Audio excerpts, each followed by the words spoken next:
30 years ago today, on February 28, 1994, the Pentagon's Don't Ask, Don't Tell policy went into effect. While you may know about the devastating impact that the policy had on queer service members, what you may not know is that the policy was a direct response to a deadly incident that happened during a presidential campaign season: the brutal unaliving of U.S. Naval Petty Officer Alan R. Schindler Jr. at the hands of two of his shipmates in October of 1992. Welcome back to Yesterqueers. My name's Amanda, and I'm a public historian who talks about queer history on the internet.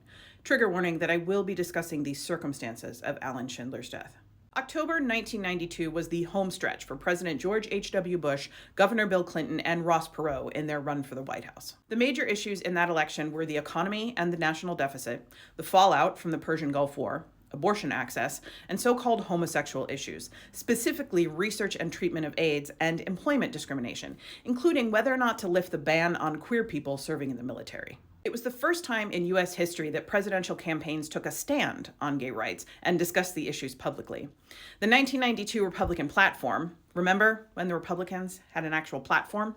Stated, "We oppose efforts by the Democratic Party to include sexual preference as a protected minority receiving preferential status under civil rights statutes at the federal, state, and local level."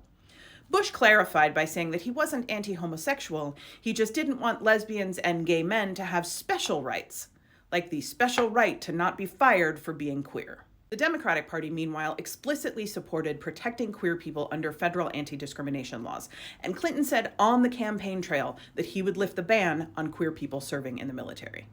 At 10:09 a.m. Eastern on October 26, 1992, Bill and Hillary Clinton and Al and Tipper Gore were in North Carolina, on their way to Elon College to inspire young people to get out and vote for them in the presidential election.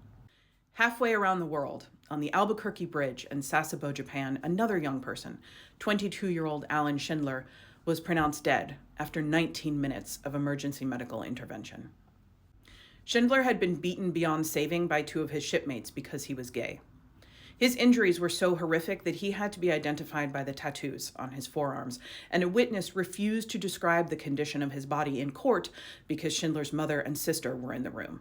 Commander Edward Kilbane, the U.S. Naval forensic pathologist who performed Schindler's autopsy, said that his injuries were consistent with a high-speed car crash or a low-speed aircraft accident. Alan Schindler was raised in Chicago Heights, Illinois, the third of four siblings. He was a mediocre student, but he stood out for his gentle nature, his sense of humor, and his love of animals. He played sousaphone in his high school band. He taught swimming over the summer, and he worked at a pet store. He called his 7-year-old niece Cheryl his little cheeseburger. Schindler enlisted in the Navy in 1988, straight out of high school, following in the steps of his grandfather and stepfather. At first, he loved the Navy, especially his time on the USS Midway, an aircraft carrier that in his time served as the flagship for naval forces in the Persian Gulf. He loved the Midway so much that he had it tattooed on his right forearm. But with the Midway slated to be decommissioned, it's actually a museum in San Diego now, he joined the crew of the Bellawood in December of 1991, an amphibious assault ship nicknamed Devil Dog that had a reputation for violence and was known to be a particularly rough assignment for gay sailors. An NCO with a spotless record, Schindler started having disciplinary problems for the first time in his career. He wrote to friends and family that his life had become a hell on earth, and he even changed the stitching on his command ball clap to read Hellawood. Schindler made multiple harassment complaints in the spring and summer of 1992, incidents ranging in severity from having his locker glued shut to being physically assaulted. Instead of addressing the harassment, the commanding officer on the Bellawood, Captain Douglas Bratt, sent Schindler to a Navy alcohol rehab program to let things cool off for a couple of weeks. Nothing cooled off, of course. Schindler documented 24-hour abuse in his private journal and in letters to friends, and yet his chain of command did nothing. Schindler asked to meet with Captain Bratt in early September and was denied, at which point his frustration seems to have boiled over. En route from Pearl Harbor to Japan, he broadcast this across a secure channel that reached most of the Pacific Fleet. It means too cute to be straight. On September 24th, Schindler reached his breaking point. He didn't want to leave the Navy, but he didn't see any other options. So he met with the ship's executive officer and chaplain to declare himself a homosexual and ask for an administrative discharge. The next day, Captain Bratt called Schindler to a captain's mast, which is an administrative disciplinary hearing. It's unclear whether it was about the unauthorized broadcast or some other issue, but either way, Schindler requested for the mast to be closed for his safety. Bratt denied that request, so several hundred of Schindler's shipmates were in attendance while he was disciplined, reduced in rank, and placed on a 30-day restriction aboard the ship. Many of his shipmates seem to have taken that as unspoken approval to harass him with impunity. A young reporter for Pacific Stars and Stripes named Rick Rogers suspected that the Navy was trying to hide something about Schindler's case. Navy spokespeople were being uncharacteristically cagey about the motive, and when the accomplice was court-martialed, the proceedings, which are normally open to the public and the press, were held in secret. It was Rogers who called Dorothy Hages to break the news that her son had been the victim of a hate crime.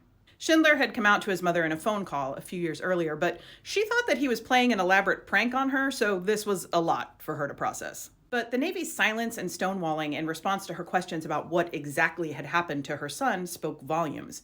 And as Schindler's gay friends started to reach out for her, she says a switch flipped, and she was suddenly no longer the submissive and unquestioning person that she'd been for her entire life. With the help of the Human Rights Campaign, Queer Nation, and other activist groups, she came out swinging on behalf of her son and other queer service members. Suddenly, a woman who had never been on an airplane or met an out gay person other than her son was flying around the country, speaking to crowds of thousands, telling Schindler's story and calling the Navy to task for hiding the true nature of both Schindler's death and his life on the Bellawood. Schindler's murder became a rallying point for queer activists, especially queer veterans groups, who put enormous pressure on President-elect Clinton to keep his promise to lift the ban on queer people serving in the military as soon as he was sworn into office. Don't Ask, Don't Tell was the result of that pressure. At the time, President Clinton framed it as a huge step forward for gay rights. In reality, it was a terrible policy that reinforced the idea that queerness was a danger to the military. In a 2010 interview with Katie Couric, Bill Clinton said that he regretted the policy, but he had to do something in the face of a Congress that had bipartisan support for a ban on queer people serving in the military. Don't Ask, Don't Tell was in place from 1994 until 2010. Its repeal was the first in a line of military policy dominoes that also included allowing women to serve in ground combat units, adding sexual orientation to the military equal opportunity policy, and ending the ban on transgender people serving in the military. That's it for today. As always, more information, including sources and further reading, is available in the usual place.